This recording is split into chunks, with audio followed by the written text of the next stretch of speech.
You might think that expensive heated jacket you saw online is the ultimate solution to winter, but honestly, it is completely useless compared to the raw, unfiltered survival wisdom discovered by accident by people sleeping under bridges.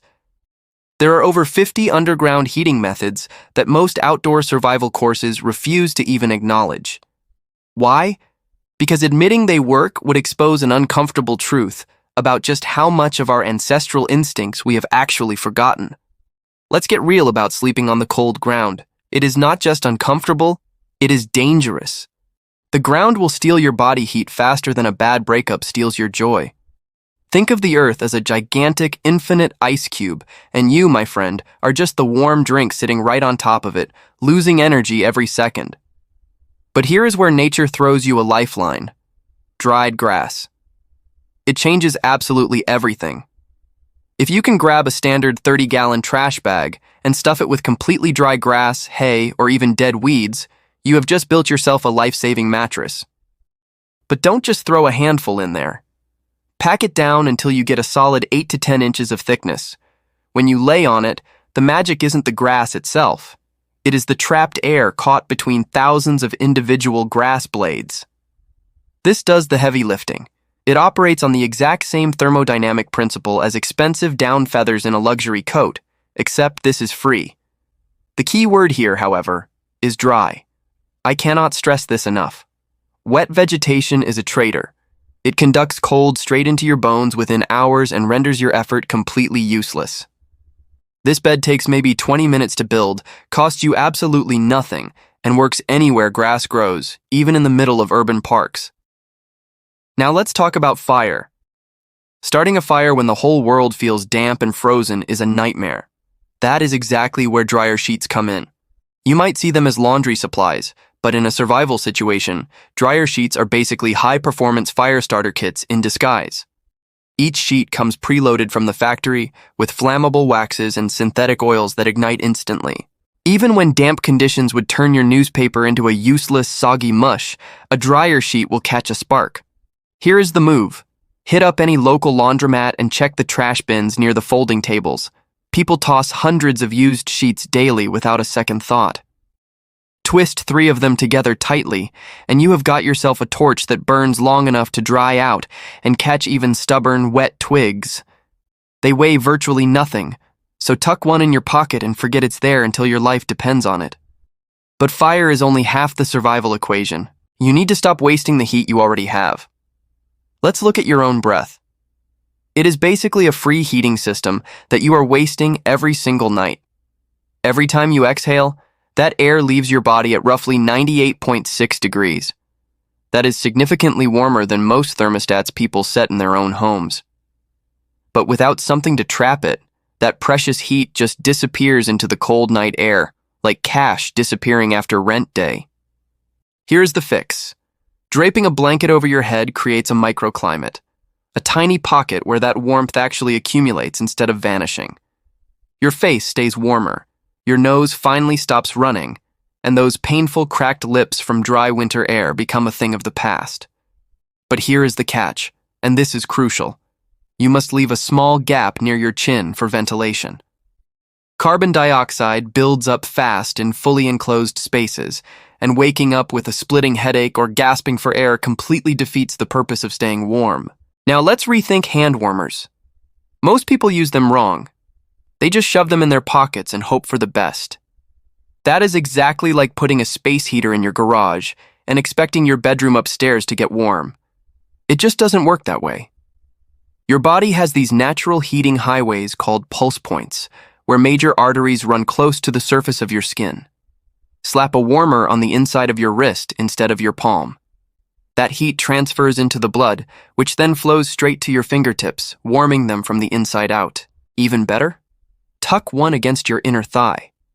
Those femoral arteries are basically superhighways pumping massive amounts of warm blood through your entire lower half.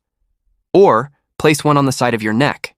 That is warming the blood heading directly to your brain, keeping your cognitive functions sharp when the cold tries to make you sluggish. Speaking of heat, let's talk about candles. One single tea light candle is basically useless for survival warmth, but cluster 6 of them together? Now you have got something powerful. The flames actually feed off each other's ambient heat, creating a convection current that boosts the total thermal output by nearly 30%. If you stick that cluster inside a metal loaf pan, you have effectively built yourself a radiant heater for under $1. Each tea light pumps out about 100 BTUs per hour. 6 of them together in a reflective pan can generate nearly 800 BTUs combined. That is enough energy to raise the temperature of a small tent by 25 degrees in just half an hour. Just remember to crack a window slightly. Carbon monoxide is a silent killer that does not care about your clever heating hacks. If you don't have candles, look at solidified cooking grease. It burns longer and hotter than almost any candle you will buy at a store. Here is the trick. Pour collected grease into an empty tuna can, stick a twisted strip of cotton fabric right in the middle, and let it harden for a couple of hours. That bacon fat from your breakfast? It can burn for 6 hours straight. Fast food joints toss containers filled with leftover grease every single day. That is free fuel just sitting in the trash waiting to be used. Any cotton material works as a wick, strips from an old shirt, shoelaces, or even tightly rolled paper towels. Your grandparents probably did this during the Great Depression. It is the same survival technique, just using modern food waste. But grease isn't the only free resource worth knowing about. Let's talk about debris huts. These structures have kept humans alive for thousands of years, long before synthetic sleeping bags were ever invented. Piling dry leaves, pine needles, or grass into a massive mound creates insulation with R values that approach high-end commercial gear. We are talking about needing at least 3 feet of loose material on all sides to match the performance of a 20-degree sleeping bag.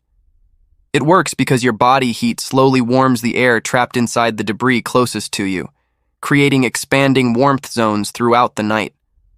But here is where people mess up and get hypothermia. Wet leaves. Wet debris actually pulls heat away from your body through conduction. The debris must be completely dry, or the whole technique backfires spectacularly.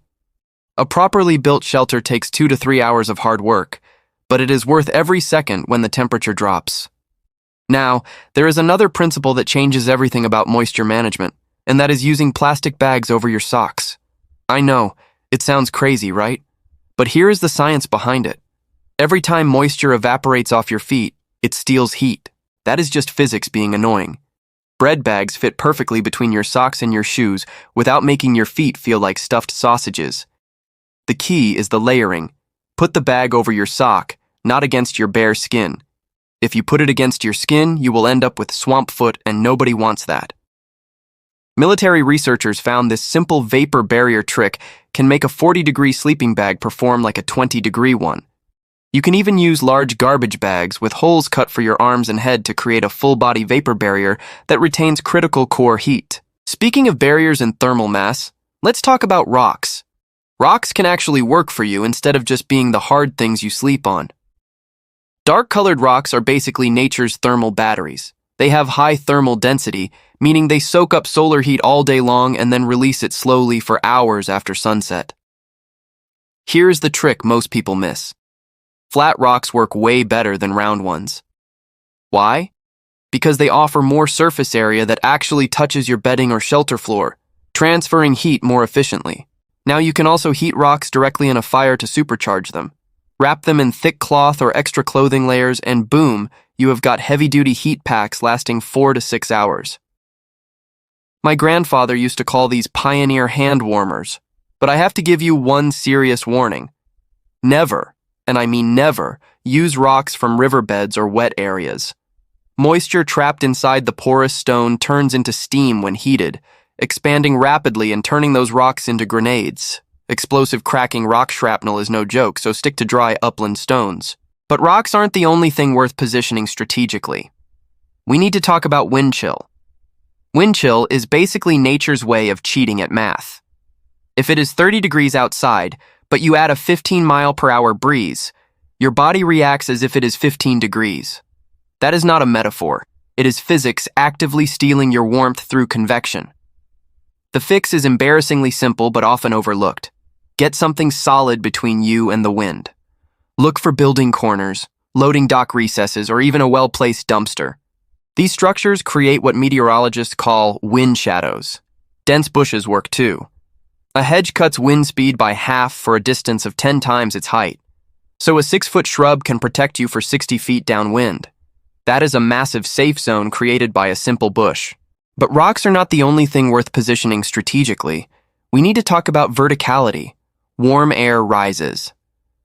That is basic science taught in elementary school, but here is what most people miss. This simple principle of physics can add 10 free degrees to your night if you know where to position yourself. Parking garages are the perfect example of this thermal stratification. The upper floors act like a heat trap, catching all that rising warmth from the engines of cars parked below. I have personally measured 5 to 10 degree differences between the freezing ground level and the third floor. Stairwells in high-rise buildings work the exact same way. All that warm building air leaks out, floats right up the shaft, and collects at the very top landing. Even if you are outside, never sleep on bare ground if you can avoid it. Even sleeping on wooden pallets makes a massive difference. The coldest, densest air layer sits right at floor level. Getting just 18 inches up puts you in a completely different, warmer microclimate. But rising heat only helps if you can trap it or find a source. Laundromat dryer vents are basically free, high-powered outdoor space heaters that nobody thinks about. These industrial machines pump out air between 125 and 135 degrees Fahrenheit for hours straight. Just position yourself near the exterior vent, and you have got safe warmth without ever stepping inside. And here is a hidden benefit. That expelled air carries heavy humidity. In winter, dry air sucks moisture from your body, causing that awful cracked skin and dry throat. The humid air from a dryer vent prevents that evaporative cooling. Peak hours are typically 6 to 10 p.m., right when everyone is doing laundry after work. These vents usually sit at ground level on building sides, so you are staying warm while staying out of sight. Restaurant kitchen exhausts work the same way during dinner rushes, pumping out waste heat from ovens and grills. Speaking of public spaces, there is another vertical trick worth knowing. Subway grates. They are basically free heating vents for anyone smart enough to recognize them. The air coming up from those deep underground tunnels stays between 55 and 65 degrees year-round, regardless of snow or ice above. That is warm enough to keep you alive when it is freezing above ground. Here is the trick, though. Choose grates closer to tunnel entrances or busy stations. They push out warmer air than ones farther away because of the braking friction from trains. And that constant updraft? It acts like a giant hairdryer. It will dry your damp clothes faster than any laundromat dryer could. New York's subway system alone moves enough warm air to help thousands of people every winter night. If you find grates near underground food courts, even better. Cooking heat mixes in for an extra thermal boost. Now let's rethink your bedding. Here is the thing about a single blanket. Most people use it completely wrong. They spread it flat over themselves, tuck the edges loosely, and then wonder why cold air keeps sneaking in like an uninvited guest. The burrito wrap technique changes everything. Instead of laying it flat, fold that blanket into thirds lengthwise. Wrap it tight around yourself, spiraling it so layers overlap. Suddenly, you have eliminated those air gaps where warmth escapes and cold enters. Tuck the bottom securely under your feet to seal the envelope, roll onto the overlap seam, and you have basically created a sealed thermal cocoon. A belt or a simple cord tied around your waist keeps everything locked down when you inevitably toss and turn during the night. But staying warm while stationary is only half the battle. Your hands and feet, your extremities need active attention too. When your fingers feel like ice cubes, it is because your body is constricting blood flow to save your core. Here is the fix nobody talks about. Do 20 rapid, forceful fist clenches. This muscle activation can raise your finger temperature by 3 to 5 degrees for roughly 15 minutes. That is free metabolic heat, no equipment needed. And your toes? Press them hard against the soles of your shoes.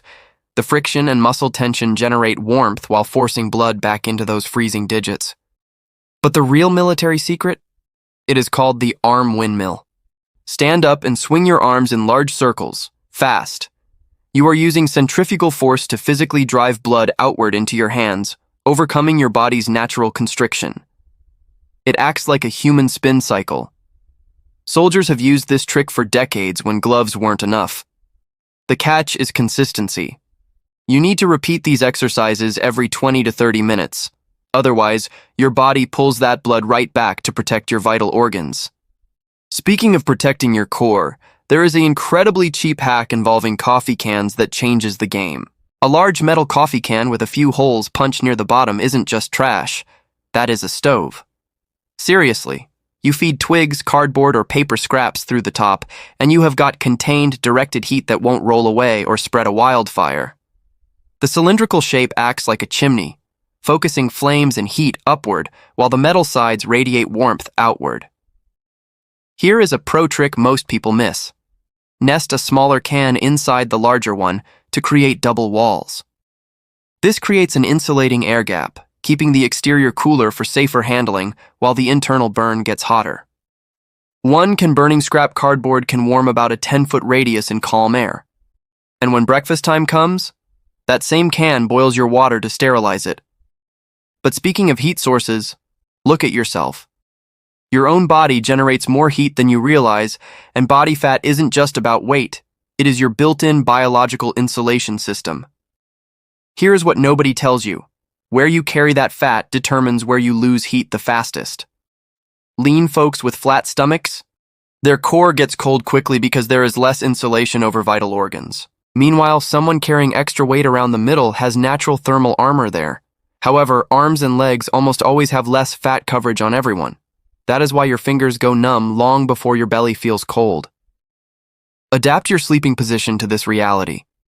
When I sleep, I tuck my skinnier arms right against my insulated torso. I am stealing free warmth from the body fat. I actually have to heat the parts that do not. Now, candles seem basic, right? But there is a terracotta pot trick that turns a candle into a legitimate radiator. Terracotta pots aren't just for your grandmother's petunias anymore. If you place a single candle underneath an upside-down clay pot, propped up on rocks for airflow, you create a radiant heater that actually works. The porous clay absorbs the intense heat from the flame and stores it. Then, it releases it slowly as infrared radiation. Basically, it turns a tiny focused flame into a larger, gentle space heater. If you stack two pots together, a smaller one inside a larger one, with a gap between them, you trap even more heat and double the efficiency. One tea light produces around 80 to 100 BTUs per hour. Not much alone, but enough to noticeably warm a tent or car interior when amplified by the pot. Plus, the pot shields the open flame from wind and prevents fire hazards. But here is where things get really interesting for mobile survival. Alcohol stoves. 2 aluminum can bottoms. That is all you need. Cut the bottom 2 inches off 2 soda cans. Nest them together, one inside the other, and use a pushpin to punch small holes around the rim.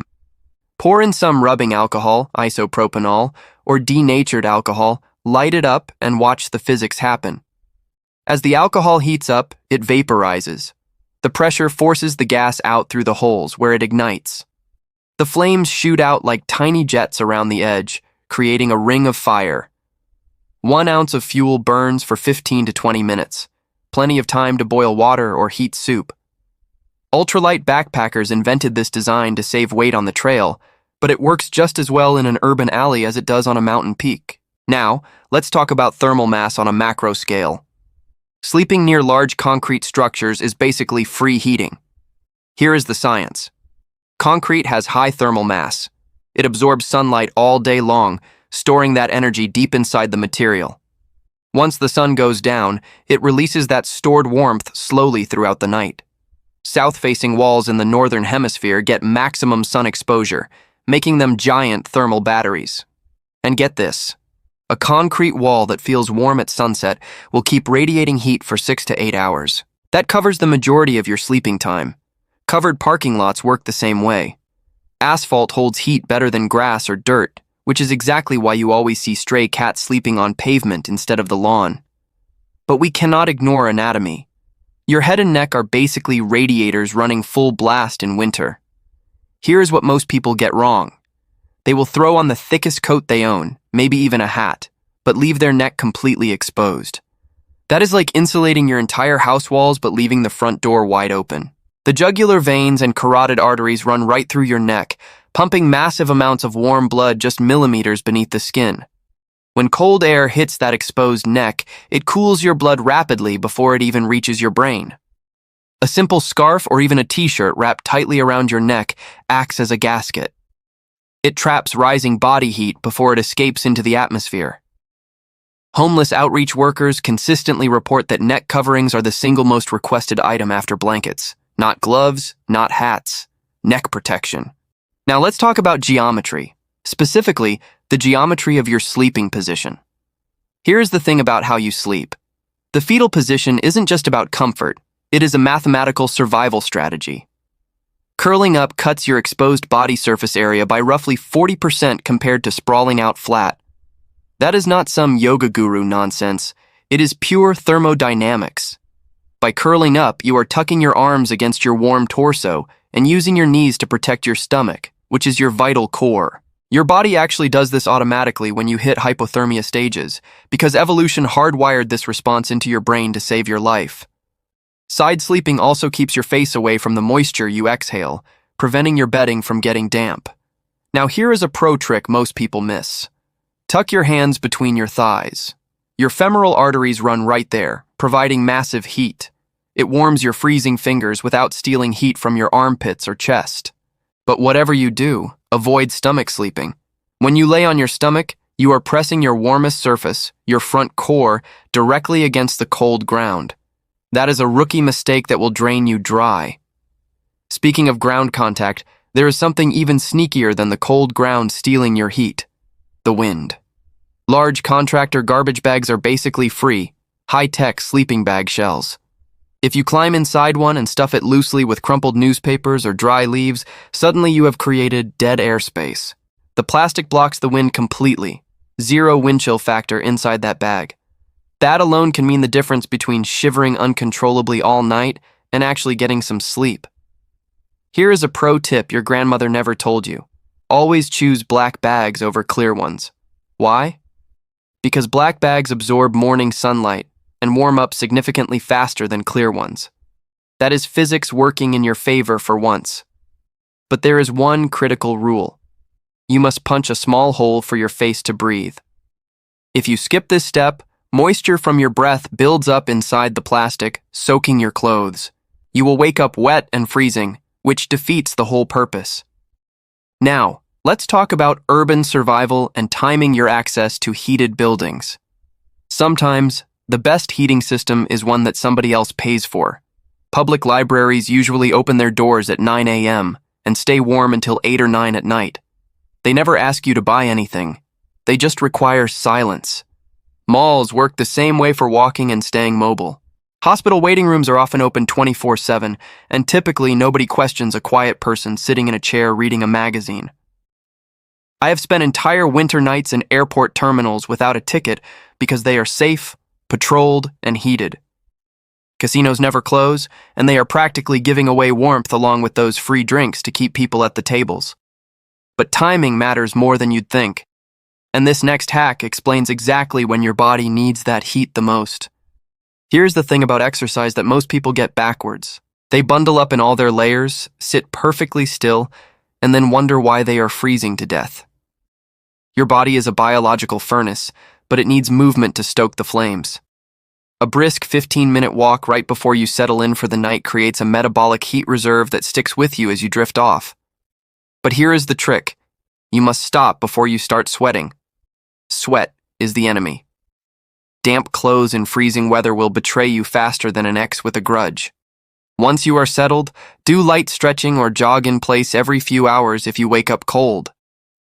This keeps your internal engine running without soaking your base layers. Speaking of engines, cars have them too, and they stay warm long after the driver walks away. Recently parked cars are basically free radiators sitting in every single parking lot. That engine just spent 30 minutes hitting 200 degrees, and now it is dumping all that thermal energy into the surrounding air. Position yourself near the front of vehicles that just parked, and you have got 1 to 2 hours of radiant warmth without saying a word to anyone. The underside radiates the most heat. Exhaust pipes, catalytic converters, and engine blocks all bleed warmth downward. Underground parking garages are even better because all that vehicle heat gets trapped by the concrete ceiling with nowhere to go. But here's a critical warning about hand warmers that could actually save your life. Most people waste them on their hands. That is a rookie mistake.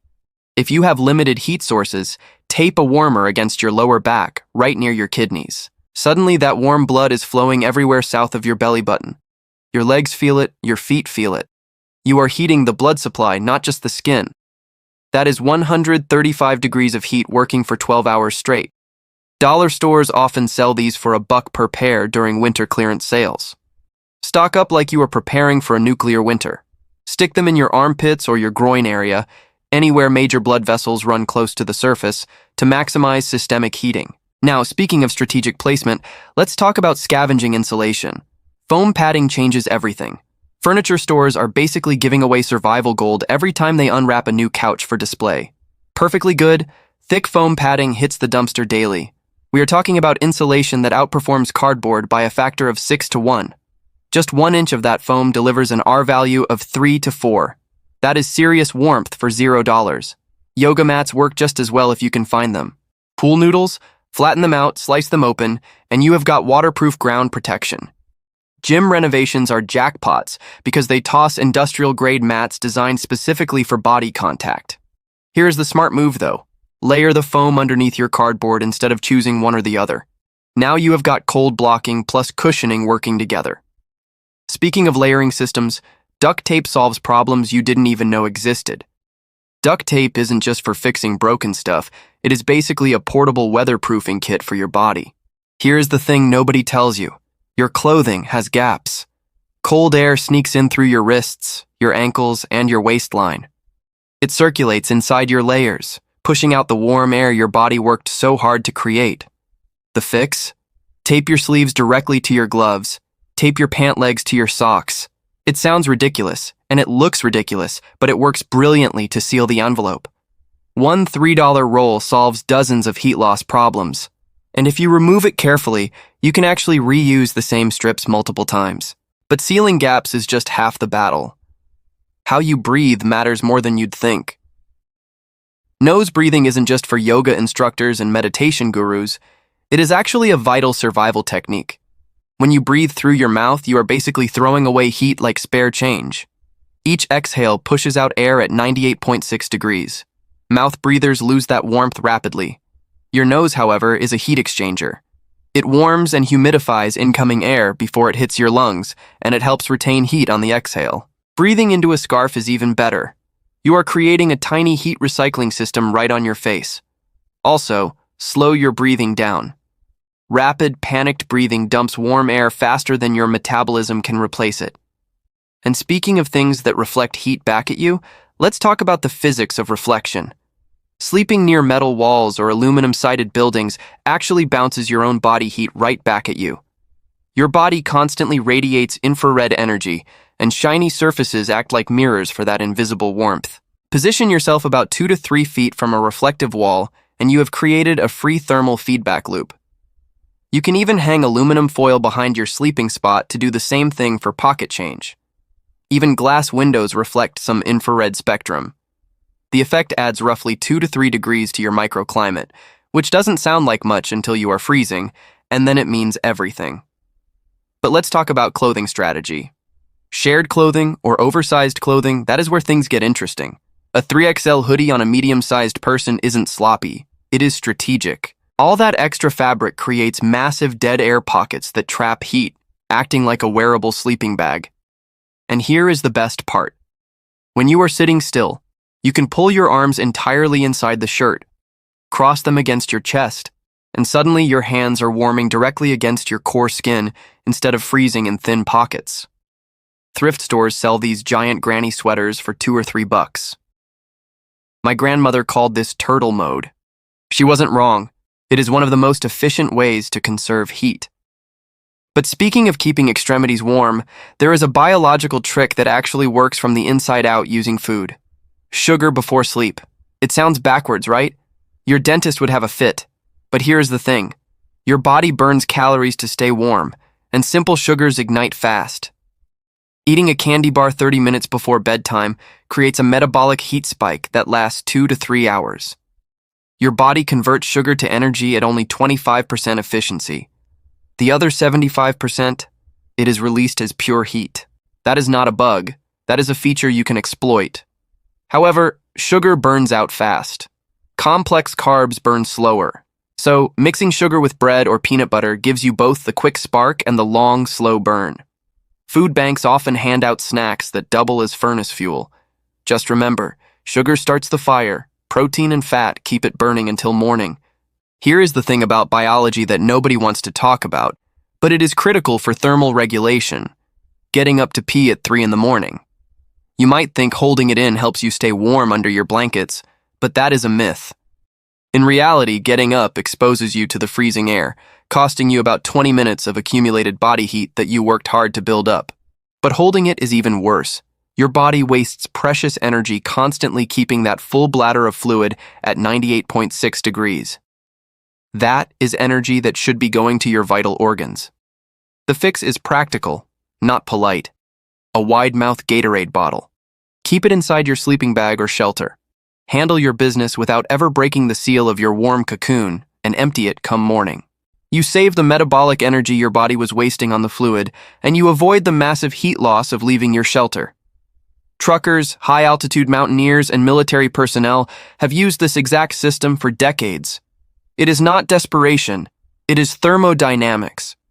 Speaking of practical systems, there is a sock strategy that military units swear by, but most civilians get wrong.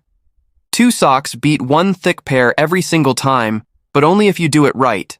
The magic isn't just in the material, it is in the air gap created between the layers. Start with a thin synthetic liner sock underneath. This layer's only job is to wick sweat away from your skin because dry feet are warm feet. Then, put a thick wool sock on top.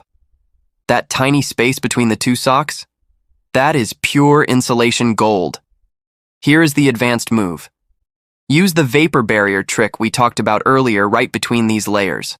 Liner sock first, then the bread bag, then the wool sock. This prevents your sweat from soaking the heavy wool insulation, keeping it fluffy and effective all night. And the real secret? Rotate which layer touches your skin. One dries out in your sleeping bag or armpit while you wear the other. Now, let's talk about fuel. We mentioned sugar earlier for the spark, but calorie density is your heavy artillery against the cold. Fat is the secret weapon. While carbohydrates give you 4 calories of energy per gram, fat delivers 9. That is more than double the thermal fuel from the same weight of food. Those little butter packets at fast food places? They are pure survival gold. Mayonnaise packets that nobody wants? That is liquid warmth waiting to happen. But the undisputed champion of cold weather survival food is peanut butter. Just 1 tablespoon packs roughly 100 calories of dense fat and protein. Unlike sugar, which burns out in an hour, fat burns slow and steady for 6 to 8 hours, perfect for getting you through a long winter night. Homeless outreach workers figured this out years ago. They hand out peanut butter specifically because nothing else delivers this much metabolic heat per ounce. Speaking of keeping warm, let's talk about the element that usually freezes you: snow. It sounds contradictory, but snow might actually be the best insulation material you have. Here is the physics. Fresh snow is composed of 90 to 95% trapped air. That makes it a significantly better insulator than wood or even some commercial building materials. Piling dry snow around the outer walls of your tent or shelter can raise the interior temperature by 20 degrees or more. The Inuit figured this out centuries ago, surviving Arctic winters in igloos that could hit 40 to 50 degrees inside just from body heat. But there is a deadly catch. Never let the snow touch you directly. If it touches you, it melts, then refreezes, and suddenly you are in hypothermia territory. The snow must be dry and powdery to work. Wet, heavy slush just compresses and loses all those insulating air pockets. This brings us to the most misunderstood concept in survival: layering. Most people get the sequence wrong. They think the waterproof layer goes on the outside to stop snow, and that is it.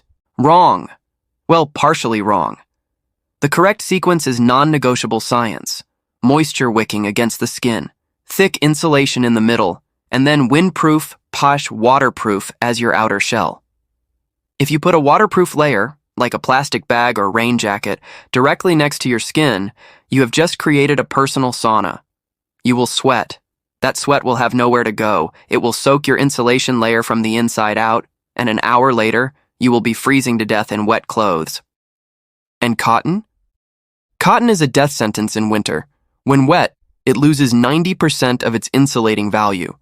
Stick to synthetics or wool which push moisture outward. Remember, it is the air gaps between these layers that actually keep you warm, not just the fabric itself. Now let's revisit heated rocks because one is never enough. You need a system. Ideally, you want 5 or 6 rocks running in rotation throughout the night. While 1 or 2 warm your feet inside your sleeping bag, the others should be sitting near your heat source, fire or candle heater, charging up like thermal batteries. Smooth rocks work best because they heat evenly and are comfortable to lay against. But I have to repeat this warning because it is vital. River rocks or porous rocks from wet areas must be avoided. Even if they look dry, they can contain microscopic pockets of water deep inside. When heated, that water turns to high-pressure steam and can literally explode the rock, sending shrapnel flying. Wrap your hot, dry rocks in multiple cloth layers or put them in thick wool socks. This prevents burns and, more importantly, slows down the heat release, extending their warmth from 2 hours to 4 or 6 hours. A sock filled with heated gravel is even better. It creates a flexible heat pack that conforms to your neck or lower back. But speaking of unconventional warming spots in the city, here's a weird one. Elevator shafts. In high-rise buildings, elevator shafts act like giant chimneys. They suck warm air upward from every floor below due to the stack effect. That rising heat has to go somewhere, and it pools right around the elevator lobbies on the upper floors. I have measured 10-degree temperature differences between ground floor lobbies and top floor ones in the same building. Plus, the elevator motors running constantly generate significant friction heat, which also radiates into the shaft. In office buildings after hours, those upper elevator lobby areas stay toasty warm while everything else cools down. A word of caution: never, ever enter the shaft itself. That is deadly and illegal. But the public lobbies and hallways directly adjacent to them capture all that rising warmth safely and legally. Finally, let's talk about the heat you are exhaling right now. Every single breath you take pushes out air at 98.6 degrees. That is pure heat energy walking out of your body and vanishing into thin air. Over a single night, you lose thousands of liters of warm air. But breathing into a simple cloth mask, it is a game changer. The fabric traps both the warmth and the moisture from your exhale. This means your next inhale is already preheated and humidified. You are creating a free energy recycling system for your lungs. Medical masks work perfectly for this, and since the pandemic, you can find unopened ones in trash cans or clinics everywhere. The moisture aspect is crucial too. Dry winter air sucks water from your lungs to humidify itself, and your body burns precious calories to replace that fluid. A mask stops that drain instantly. Speaking of strategic positioning, we need to revisit parking garages because there is a geothermal secret most people miss completely. Underground levels are unique environments.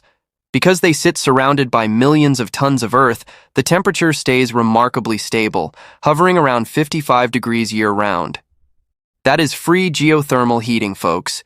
Each level you go deeper gets you closer to that stable earth temperature, insulated from the freezing surface winds. The lowest spots benefit from this earth insulation, while the upper levels trap rising vehicle heat.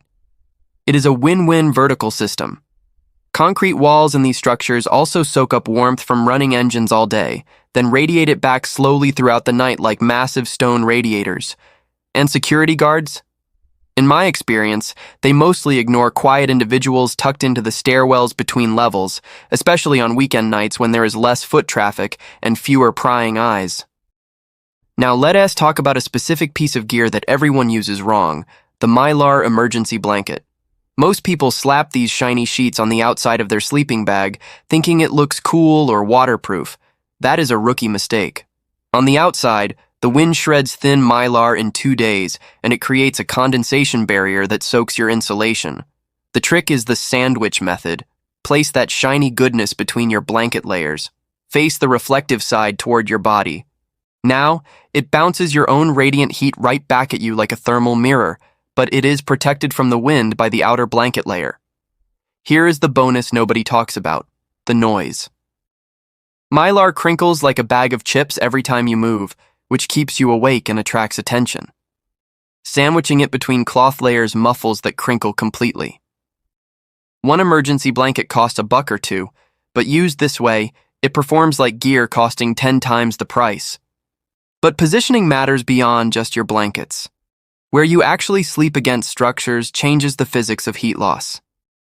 Sleeping with your back pressed against a wall isn't just about feeling safer from attack, it is about thermodynamics. By pressing against a solid surface, you are eliminating roughly 30% of your body's surface area that is exposed to the cold air. That is equivalent to getting a free blanket without carrying anything extra. But you have to choose the right wall. Brick and concrete walls that soaked up the afternoon sun act as heat banks, radiating warmth until well past midnight. I have felt walls at 2 a.m. that were still warm to the touch. Corner positioning is even better. It doubles the protection by blocking wind from 2 directions. However, here is a warning written in stone. Metal walls will rob you blind. Metal is a thermal conductor. It will conduct heat away from your body faster than a pickpocket in a crowded subway station. Avoid leaning against metal dumpsters or siding at all costs. Now, let's talk about timing the cold. Dawn, the hour right before sunrise, is actually the coldest part of the entire night. It is not midnight, as most people assume. By dawn, the Earth has been radiating its stored heat away into the atmosphere all night long without any replenishment from the sun. Temperatures can drop 5 to 10 degrees lower just before the sun cracks the horizon. So what is the move? Pack up before that brutal pre-dawn chill really sets in. Eat something while you are still wrapped up warm in your shelter. Get your blood moving early. My grandfather used to say, the early bird gets the worm. But in survival, the early bird also avoids freezing its tail feathers off during the coldest 60 minutes of the day. Speaking of staying put, your daytime habits matter just as much. Cold ground steals heat when you sleep, but here is what nobody talks about. Sitting on cold surfaces during the day drains just as much energy. Your sitting bones, the ischial tuberosities, have almost zero fat covering them. They are basically heat transfer points conducting warmth directly from your core to whatever frozen bench or concrete ledge you are sitting on. 10 minutes on a frozen bench, and your core temperature drops measurably. The fix? Carry a small foam pad everywhere. It sounds ridiculous until you realize a newspaper folded 8 times thick works just as well. A stuff sack filled with your extra clothes doubles as a cushion. Even cardboard squares save serious warmth. Never give your heat to the ground for free. Speaking of saving warmth, let's look at your internal furnace again. Timing your meals correctly can turn food into a portable heater. Your metabolism spikes during digestion.